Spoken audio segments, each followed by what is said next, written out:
Fala, torcida vascaína, a gente está de volta aí com o nosso canal Vamos Vasco, com mais notícias, novidades aí do nosso Vascão. Pessoal, tivemos grandes novidades envolvendo o início da Crefisa aí no Vasco, cara.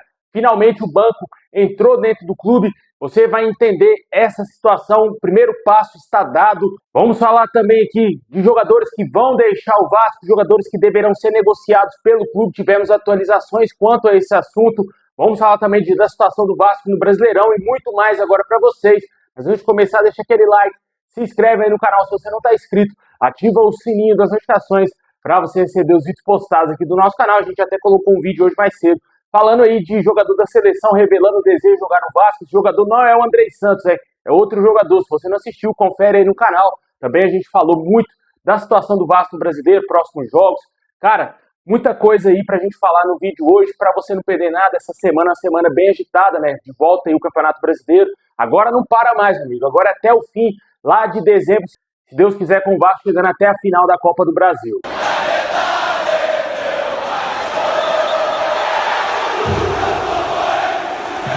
Bom, pessoal, mais saídas deverão acontecer aí no Vasco em 2026.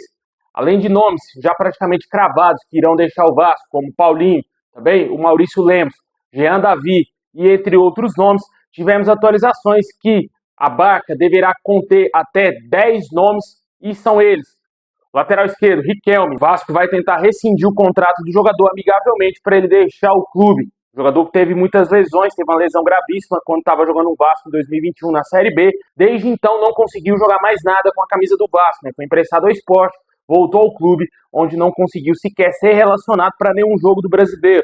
Lucas Oliveira, cotado até mesmo para ser titular nesse próximo jogo diante do Grêmio. O jogador tem pouco espaço e pode ser negociado, só que ele tem um contrato com o Vasco até o fim do ano que vem. O Vasco, inclusive, contratou ele em definitivo no início dessa temporada.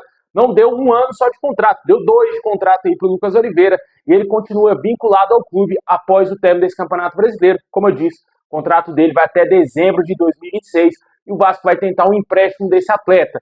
Esse jogador já demonstrou interesse em não deixar o clube, porque o Vasco no meio do ano tentou emprestá-lo ao Sport. Estava tudo ok entre Vasco e Sport, porém o jogador vetou a sua própria transferência. Ele disse que não queria sair do Vasco, não queria jogar no Sport. E o Vasco não conseguiu se desfazer desse atleta, emprestando ele para o clube pernambucano, que já acabou sendo rebaixado no Brasileiro. A situação do Lucas Oliveira é que o Vasco vai tentar um empréstimo para ele, talvez de Série A ou até mesmo de Série B, no início desse ano, desse próximo ano de 2026, né? Com certeza a gente espera que esse jogador deixe o Vasco. Além dele, outro zagueiro que vai deixar o Vasco é o Maurício Lemos, o jogador, inclusive, já foi até liberado pela diretoria do Vasco para buscar um novo clube, segundo as informações atualizadas que temos. Ele sequer vai ficar no banco de reservas no jogo diante do Grêmio, mesmo o Vasco com desfalques aí na zaga, né? Não vamos ter o Cuesta, podendo até mesmo ter o Hugo Moura improvisado se o Pumita estiver 100%. Porque, para você ter uma noção, o Pumita poderia ser titular na posição ali na lateral direita, já que o PH está suspenso e está com a seleção brasileira. O Vasco está fazendo um esforço muito grande para trazer o Pumita de volta da seleção do Uruguai para ele jogar contra o Grêmio, para não ter que utilizar o Tietê de lateral direito. Se o Tietê não jogar como lateral, possivelmente ele vai continuar no meio campo ao lado do Barros e o Hugo Moura jogando como zagueiro ao lado do Robert Renan. Mas se não der tempo do Pumita Rodrigues chegar a tempo, o Tietê fará a lateral direita, a zaga deverá ter Lucas Oliveira e Robert Renan e o Hugo Moura jogando normalmente no meio campo ao lado do Barros. Essa é a expectativa. Mas com certeza aí o Diniz mostra que não confia tanto no próprio Lucas Oliveira e até mesmo, lógico, no Maurício Lemos, que já está liberado para buscar um novo clube. O Lucas Freitas não atua pelo lado direito, é um jogador que sequer foi relacionado no último jogo diante do Juventude. Pode também ser um jogador a ser negociado pelo Vasco aí e deixar o clube. Além desses jogadores, também tem a situação aí do Matheus Cocão, que perdeu muito espaço e o Vasco pode negociar a venda do atleta. Até agora não tivemos uma proposta aí oficial para o Vasco vender ele nesse momento, mas aparentemente o Vasco não tem desejo de continuar com o Cocão no elenco na próxima temporada, assim também como o Vitor Luiz. 2 jogadores têm contratos mais longos. O Vitor Luiz tem contrato até dezembro de 27 com o Vasco. É um contrato aí bem mais pesado e certamente aí o Vasco terá dificuldades para conseguir negociar o Vitor Luiz, a menos que ele esteja disposto a rescindir o contrato, que eu acho bem difícil de acontecer, né? O Vitor Luiz aí foi pouquíssimo aproveitado pelo Diniz, preferiu até mesmo improvisar o próprio Pumita Rodrigues na lateral esquerda, quando o Piton estava lesionado. Comenta aí o que você acha desses novos nomes que apareceram aí na barca do Vasco, jogadores que deverão se juntar a Benjamin Garré, Maurício Lemos, Jean Davi, possivelmente ali devemos ter empréstimos como do Estrela, também de outros jogadores da base do Vasco. Muita coisa deverá mudar no ano de 2026, muitos jogadores deverão deixar o clube aí, reforçando outros times, né? Comente aí o que você acha desses jogadores todos podendo deixar o Vasco, quem mais você incluiria nessa famosa barca que deverá acontecer ao término dessa temporada.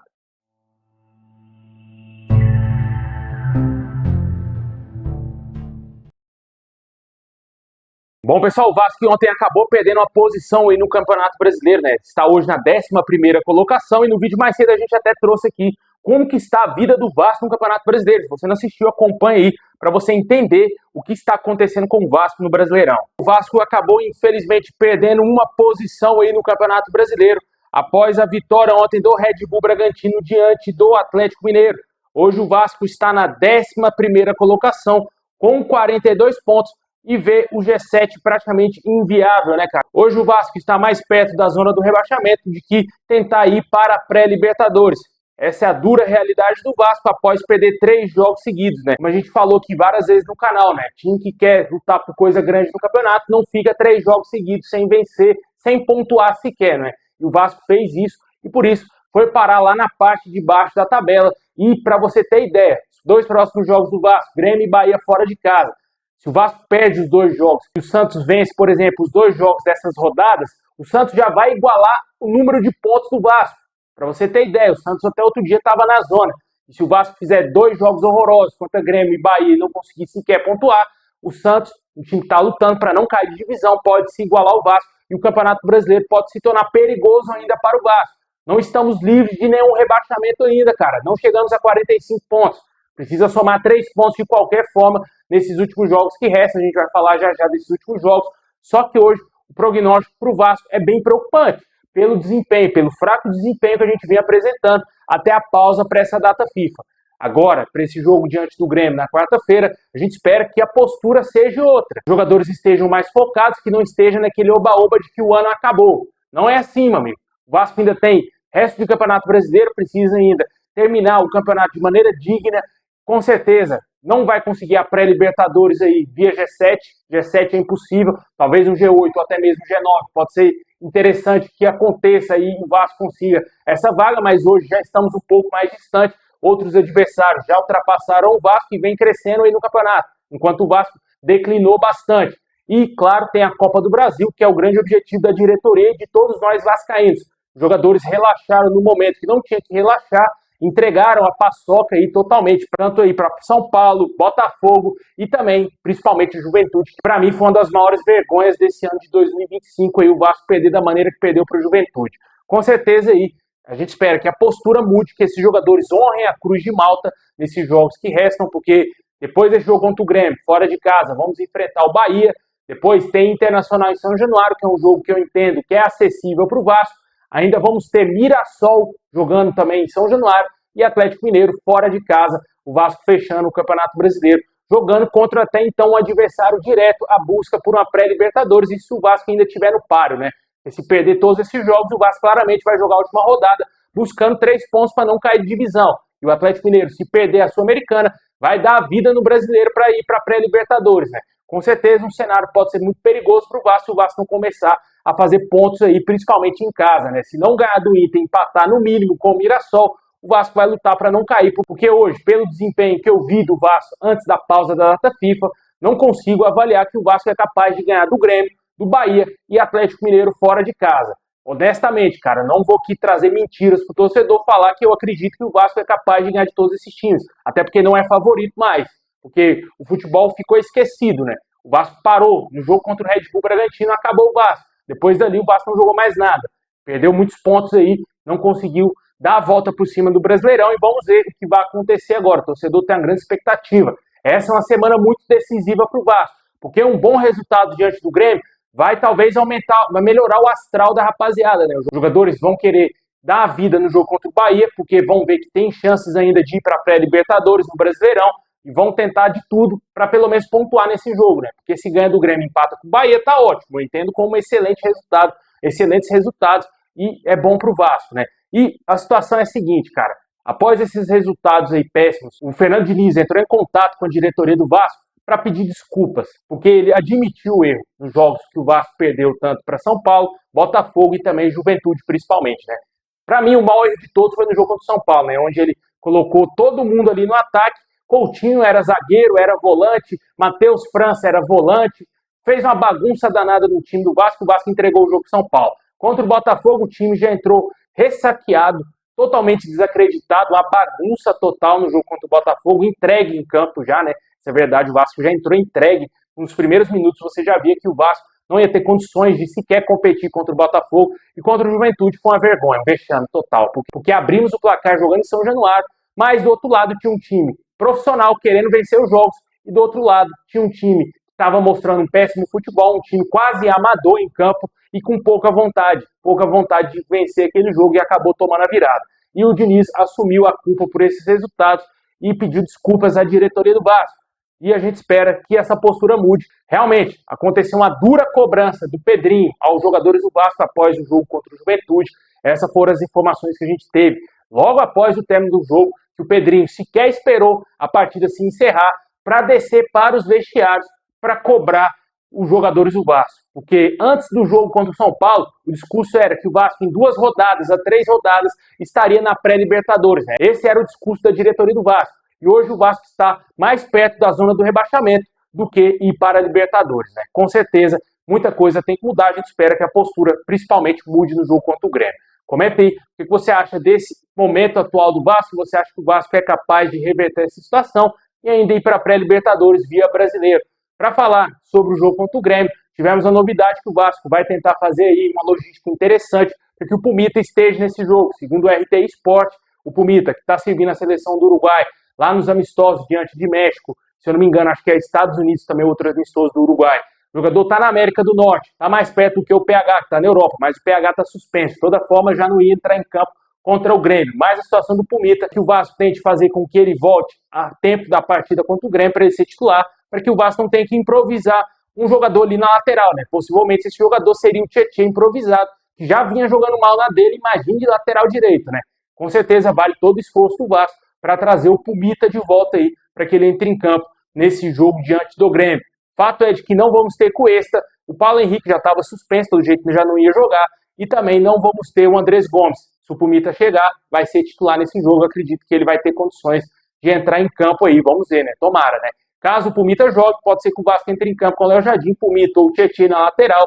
A zaga ali, possivelmente, Lucas Oliveira, jogando pelo lado direito, ao lado do Robert Renan, já que, como a gente falou, o Cuesta está na seleção da Colômbia, inclusive foi titular no último amistoso da Colômbia, jogou 45 minutos, foi substituído, teve um problema no braço dele, tomou um pisão no braço, mas não foi nada grave, o jogador está ok, vai voltar tranquilo, sem lesão, pelo menos, porque tem mais um jogo ainda da Colômbia. O Andrés Gomes sequer entrou em campo, assim como o Paulo Henrique na seleção brasileira, né? A gente até falou do Paulo Henrique, antes foi o último vídeo que a gente trouxe aqui no canal, né? Quando eu vi que havia possibilidade do Militão ser titular, eu já saquei logo que o Paulo Henrique sequer ia entrar em campo naquele jogo, tanto que eu trouxe um vídeo aqui explicando essa situação, porque todo mundo tinha uma grande expectativa que o Paulo Henrique poderia jogar, né? Principalmente nós vascaínos.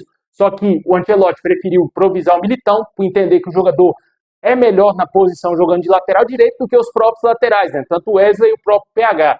Ele colocou o Wesley no segundo tempo e o Paulo Henrique foi a terceira opção, sequer entrou em campo. Eu acho pouco provável ainda que o Paulo Henrique jogará a partida diante da Tunísia. Pode ser que ele ganhe talvez alguns minutos. Se ele entrar em campo, vai ser por pouco tempo. Se o Ancelotti quiser fazer alguns testes, ele não deverá colocar o Militão como lateral, ou talvez manter o Militão como lateral para ver se ele continua se saindo bem como lateral direito improvisado. Para mim é um erro, né? Se tem lateral direito à disposição, não faz sentido você improvisar, mas técnico é italiano, né? Com certeza, sistema mais defensivo é o que ele busca aí para a seleção brasileira. E, infelizmente, eu acho que a data FIFA vai ser muito ruim para o PH, eu acho que ele não vai conseguir entrar em campo. Mas, voltando a falar do Vasco, como eu falei, sem o Cuesta na zaga, Lucas Oliveira deverá formar a dupla de zaga com o Robert Renan, Lucas Piton na lateral esquerda, meio campo possivelmente com Barros, Hugo Moura, que deverá jogar ali como volante, não como zagueiro. Esse é o prognóstico, né? Porque talvez se o Pumita jogar como titular, pode ser uma possibilidade do Hugo Moura voltar para a zaga improvisado e o Tietê ser mantido ao lado do Barros na volância, né? Essa é uma possibilidade muito real. Meio campo ali, concluindo ali a armação, Coutinho, mais à frente, Nuno Moreira, também o Verratti, ou quem sabe o David, existe essa dúvida, mas eu acredito que o Verratti será titular, e também o garoto Ryan. Esse é o provável Vasco que deverá enfrentar o Grêmio ali com um ataque diferente, né? Com o Nuno Moreira, Verratti ou David e também o Ryan. Comentem o que você acha dessa possibilidade do Vasco entrar em campo contra o Grêmio com esse time. E também o que você achou do Diniz pedindo desculpas à diretoria do Vasco pelos péssimos resultados. Tá refletindo na tabela, né? Já estamos na 11ª colocação. Pois é, cara, a situação é essa daí, né? Vamos ter jogos complicados, jogos difíceis, né? Uma reta final de Campeonato Brasileiro, que eu entendo que é muito pesado pro Vasco. Vamos ter 5 jogos no Brasileirão. Dos 5, 3 são fora de casa e 3 jogos complicadíssimos de times que estão lutando por coisas maiores, principalmente ali Atlético Mineiro e Bahia, né? O Grêmio tá na parte de baixo ali, juntamente com o Vasco, mas é um time perigoso quando joga na sua arena, né? O Vasco não conseguiu vencer o Grêmio ainda, jogando na arena lá do Grêmio, sequer conseguiu pontuar, para você ter ideia, né? E o Vasco tem que quebrar esse tabu, precisa vencer de qualquer maneira o jogo. Quarta-feira será às 9h30 da noite, jogo aí, com certeza com transmissão da Rede Globo, possivelmente também do Premier Clubes. Depois desse jogo vamos ter também o jogo contra o Bahia, vai ser fora de casa, também terá transmissão da Rede Globo, que ama passar um jogo do Vasco fora de casa, né? Ama, impressionante. Vai jogar contra o Bahia, jogo na Arena Fonte Nova, onde o Vasco claramente aí não é favorito a sequer pontuar nesse jogo, né? Vamos ver o que vai acontecer. O Vasco vai conseguir pelo menos aí 2 pontos diante de Grêmio e Bahia, que livraria o Vasco matematicamente, digamos assim, do rebaixamento. Todo mundo fala que o número mágico é 45 pontos, mas eu acho que nesse Brasileirão, 44 pontos tira qualquer situação de rebaixamento de algum clube aí, né? Vamos ver se vai acontecer essa escapada do Vasco, que hoje a luta é muito maior contra o rebaixamento do que ir para pré-Libertadores, porque a distância é muito menor para o rebaixamento do que, logicamente, para a Libertadores. Bom, pessoal, segundo o jornalista Fábio Azevedo, tivemos uma informação importante quanto à reforma de São Januário. Segundo as informações do jornalista, ele confirmou que em abril irá iniciar as obras aí em São Januário, que a previsão do Vasco é que as obras comecem em abril de 2026, e o Vasco está em vias de fechar a venda do potencial construtivo para o Grupo Sodipar. Com certeza o Vasco vai receber a quantia que esperava, né? 500 milhões de reais, para conseguir vender esse potencial construtivo, e São Januário vai iniciar suas obras, segundo o Fábio Azevedo, lá em abril de 2026, né? Uma ótima notícia. Você e torcedor vai ter alguns meses ainda para acompanhar o Vasco no ano que vem ainda em São Januário, sem a reforma. Comente aí qual a sua expectativa quanto à reforma do nosso estádio. Bom, e o Fábio Azevedo também trouxe uma notícia muito importante envolvendo a Crefisa. O Vasco e o banco estão acertando um investimento aí para esportes do associativo. A Crefisa dando um primeiro passo aí para entrar no clube. Para ressaltar que é um grande interesse do banco comprar a SAF do Vasco, adquirir os direitos aí do futebol do clube. E o primeiro passo eles já estão dando, que é entrar nos esportes do associativo. E não inclui o futebol, para deixar claro nesse primeiro momento.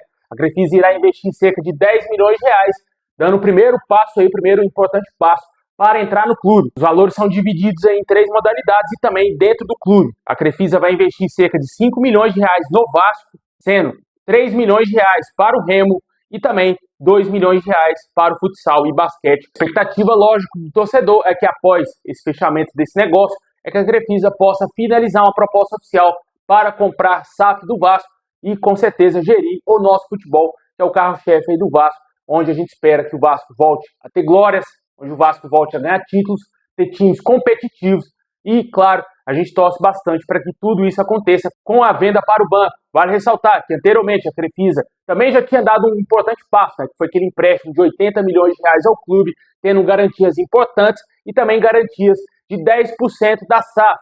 Com certeza, isso já deixa bem claro que a Crefisa tem real intenção em adquirir a nossa Sociedade Anônima de Futebol.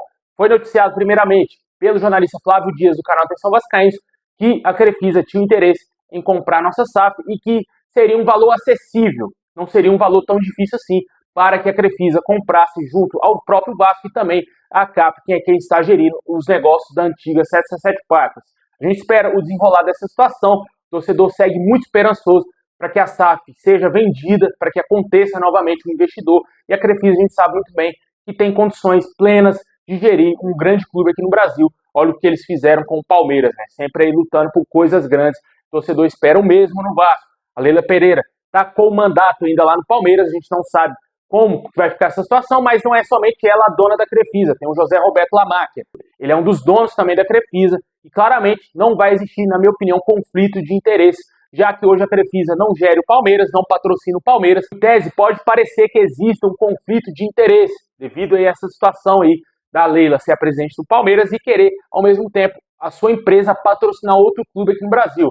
Só que hoje o Palmeiras é gerido pelas suas próprias pernas, a Crefisa não injeta dinheiro mais no Palmeiras, isso não existe mais. O Palmeiras hoje é um clube rentável e com certeza não faz sentido algum associar hoje o que é o Palmeiras ao que pode ser o Vasco com a Crefisa. A Crefisa é independente do Palmeiras, não tem parceria com o Palmeiras e por isso tem aí esse avanço significativo para poder comprar a nossa SAF e gerir o nosso clube nas próximas temporadas.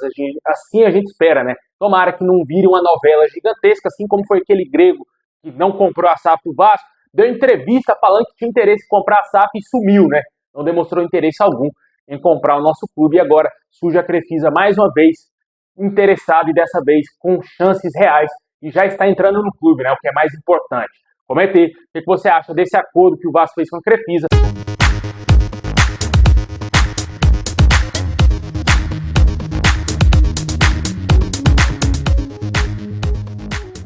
Bom, pessoal, esse é o vídeo de hoje. Valeu demais ter assistido até o final. Deixa aquele like, se inscreve, ativa o sininho. Tamo junto. E é nóis.